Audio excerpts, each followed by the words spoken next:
المغرب هذه اليد الممدودة، وبالتالي يصبح الخطاب الملكي المغربي حول اليد الممدودة هو أقرب إلى مناورة سياسية أكثر منه خطاب واقعي ويعبر عن قناعة التقارب بين البلدين. لماذا تم التعامل مع الموقف المغربي بشكل شخصي، بمعنى أنه المغرب رفضت تقريبا أغلب مقترحات الإعانة؟ الولايات المتحدة الأمريكية، فرنسا، إيطاليا وغيره من البلدان. السلام عليكم، كنتمنى تكونوا بخير وعلى خير. الجزائريين والمحللين الجزائريين ما غاداش تصرط لهم القمع اللي دارت لهم السلطات المغربية فاش رفضوا المساعدات الجزائرية. انا ما داويش على السلطات الجزائرية لانهم كانوا عارفين مسبقا ان المغرب ما غاديش يقبل المساعدات ديالهم، وهذه كانت اكبر مسرحية دارتها السلطات الجزائرية. لكن المحللين الجزائريين ما تسرطاتش لهم في كل القنوات العالمية، فين ما كيدوز شي جزائري كيبقى يغوت وينبح ويبغي يبكي. وهادشي اللي غادي نشوفوه في هذا الفيديو في الإعلام التونسي. قناة تونسية استضافت محلل جزائري حاقد على المغرب، وهذا المحلل الجزائري مازال ما تسرطاتش ليه. هذا المحلل الجزائري قال لهم في القناة التونسية علاش المغرب كيرفض المساعدات ديالنا وبغى يبكي على المباشر، خصوصا بعد الأسئلة الاستفزازية اللي سولوا مقدم البرنامج التونسي. قال لي راه العالم كامل عرض المساعدات على المغرب، علاش نتوما بالضبط اللي بديتوا تبكيو وباغي كديروا في المسرحيات وكتبكيو في القنوات؟ نشاهدوا هذا الفيديو ديال هذا المحلل الجزائري اللي بغى يبكي في القناة التونسية، ونتلاقاو في آخر فيديو. ما تنسوش الإعجاب وتخليوا الآراء ديالكم في التعليقات، ونتلاقاو في آخر الفيديو إن شاء الله. فيما يخص الإعانات وجدل الإعانات، إيمانويل ماكرون الرئيس الفرنساوي، ها باش نسمعوا الإكستريم تاعو بعد شوية، جدد استعداد بلاده لتقديم العون للمملكة المغربية، وندد بالجدل اللي صاير حول العلاقات الفرنسية المغربية بعد ما رفضت الرباط المساعدات المعروضة، وقال أنه الملك والحكومة في المغرب من حقهم تنظيم المساعدات الدولية. ها نسمعوا كلمة إيمانويل ماكرون. Bonjour, je voulais m'adresser directement aux Marocaines et aux Marocains pour vous dire que la France a été bouleversée de ce qui s'est passé dans la nuit de vendredi à samedi, de ce terrible tremblement de terre. Et nous avons évidemment une pensée pour les disparus, leurs familles, pour les blessés. Et en vous disant cela, je pense évidemment à toutes les familles qui partagent leur vie entre la France et le Maroc et ces destins liés. La France est solidaire, la France se tient à vos côtés. Dans ce moment, qui est un moment évidemment de peine, mais aussi d'action et de solidarité, je voudrais avoir des mots très simples. J'ai vu beaucoup de polémiques ces derniers jours qui n'ont pas lieu d'être. Nous sommes là. Nous avons la possibilité d'apporter une aide humanitaire directe. C'est évidemment à Sa Majesté le Roi et au gouvernement du Maroc, de manière pleinement souveraine, d'organiser l'aide internationale. هذا هو كما قلنا. دونك إيمانويل ماكرون قال احنا مستعدين في اي وقت ان نقدموا المساعدات للمغرب، اما نتفاهموا انه في اطار ممارسه سياديه من طرف الحكومه المغربيه والملك المغربي، هما اللي قرروا وقتاش يستحقوا الاعانات هذه. الجدل ماهوش قائم فقط بين المغرب وفرنسا، اما كما تعرفوا ما بين المغرب والجزائر كذلك. في وقت اللي ظنينا لوهلة أنه بعد ما فتحت الجزائر الحدود الجوية للسماح لإغاثة المغاربة، جاءت المشكلة متاع المساعدات المرفوضة، وربما قضات على أمال رجوع العلاقات هذه. بورتون الرفض المغربي ما كانش موجه كان للجزائريين، أما الحكاية كبرت وباقي عمال تكبر. تفاصيل العرض اللي تقدمت به الجزائر نشرته وزارة الخارجية الجزائرية بعد تلقيها رد من قبل السلطات المغربية عبر القنصل الجزائري في الدار البيضاء، يفيد بأن المغرب ليس بحاجة إلى المساعدات الإنسانية المقترحة من قبل الجزائر.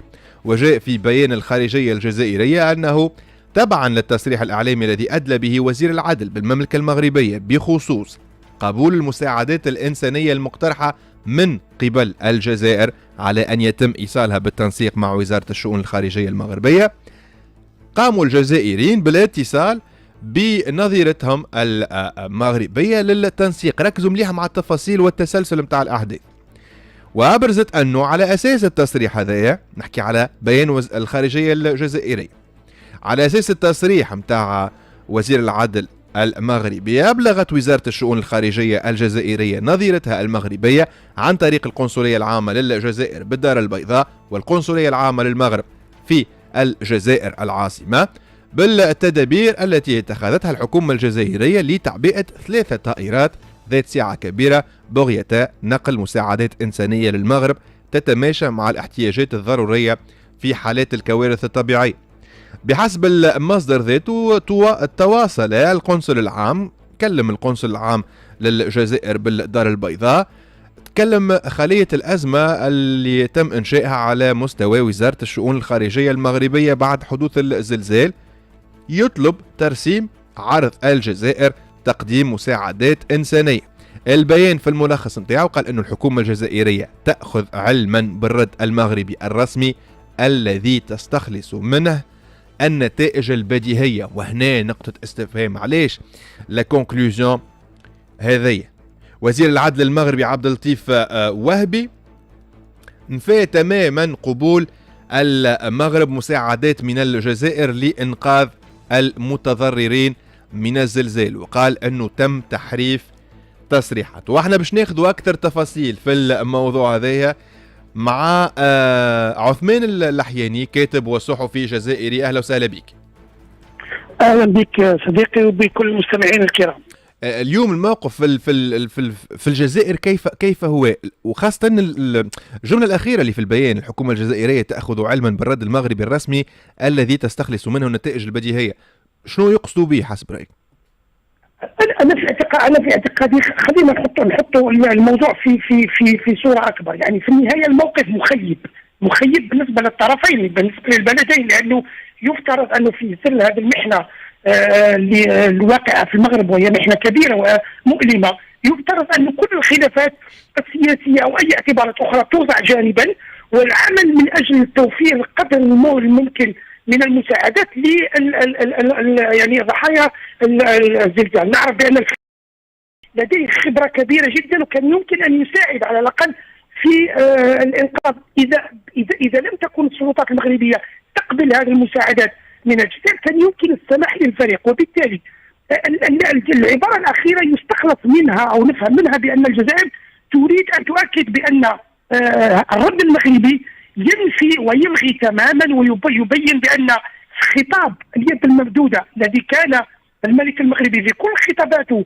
يعلنه باتجاه الجزائر ويؤكد بأن المغرب يمد يده للجزائر، في اللحظة المحاسمة في هذا الاختبار تضع أن هذا الخطاب ليس خطابا جديا، لأنه في اللحظة الذي مدت الجزائر يدها إلى اليد المغربية رفض المغرب هذه اليد الممدودة، وبالتالي يصبح خطاب الملك المغربي حول اليد الممدودة هو أقرب إلى مناورة سياسية أكثر منه خطاب واقعي ويعبر عن قناعة التقارب بين البلدين. لماذا تم التعامل مع الموقف المغربي بشكل شخصي، بمعنى أنه المغرب رفضت تقريبا أغلب مقترحات الإعانة؟ الولايات المتحدة الأمريكية، فرنسا، إيطاليا وغيره من البلدان لم تقبل إلا 4 مقترحات متاع إعانة، وبررت ذلك بمسألة تنظيمية، وقالت أنه سيتم اللجوء إلى المقترحات متاع المساعدة في الإبان، حسب معناها نحكيو على أمور لوجستية تنظيمية. لماذا ما شفناش إجابات من وزارات خارجية متاع الولايات المتحدة الأمريكية، متاع إيطاليا، متاع تونس، حتى متاع الدول الأخرى، إلا الجزائر وفرنسا أخذوا موقف يبدو أنه معادي شوي. تمام. لمت على الموقف المغربي، فما اليوم شكون ينجم يلوم على الموقف الجزائري؟ شفنا مليح التعامل مع إيمانويل ماكرون تم رفض المقترح متاع المساعدات متاعه، فخرج وقال يا با ليو دو فير اون بوليميك على الموضوع هذا، لابد من ايقاف الجدل حول الموضوع هذا، ونحن على ذمة الحكومة والملك المغربي اذا استحقوا المساعدات. تلم الموضوع. نعم لكن لماذا هذا التصعيد الجزائري؟ لا ايضا هناك يجب ان تطلع ايضا على رد وزير الخارجيه الالماني الذي تحدث ايضا بغضب عن هذا الرفض المغربي، وقال انه يرى حاجة المغاربة خاصة في المناطق الداخلية والريفية، وبينما الحكومة المغربية ترفض قبول المساعدات. إذا هناك أكثر من نوع من الاحتجاج طبعا على هذا الموقف المغربي المخيب، الذي طبعا المغاربة هم الأقدر على تفسيره تنظيميا وسياسيا. ولكن إذا وضعنا أيضا يجب أن نعلم أيضا حتى بالنسبة لتونس، يعني عندما يتم تجهيز مساعدات ويتم نقلها إلى المطار ونقل الفريق، ويأتي وزير الداخلية ويلقي كلمة على الفريق الذاهب إلى المغرب، ثم لا يتم السماح للمساعدات التونسية والفريق التونسي بالذهاب، هنا أيضا نطرح أسئلة: لماذا يصر المغرب على هذه الموقف؟ بالنسبة للعلاقة مع الجزائر، أنا أعتقد أنه كان يمكن أن يكون الطرف المغربي أكثر حكمة، وأنا أقول هذا الكلام حتى لو كان العكس، يعني حتى لو كان أن المحنة في الجزائر والطلب مغربي، كان يمكن أن يكون المغرب أكثر حكمة، والفريق الجزائري للإنقاذ هو بادرة حسنية يمكن أن تسهم من خلال هذه المحنة في يعني بداية لو فتح منافذ للاتصال السياسي بين البلدين وترميم العلاقات. يجب أن أذكر بأنه أيضا في حسب تقديرك إذا المغرب أضاعت فرصة لإرجاع العلاقات فعليا مع الجزائر. كنتمنى يكون عجبكم فيديو، ما تنسوش دائما الإعجاب والاشتراك، ونتلاقاو في فيديو جديد إن شاء الله.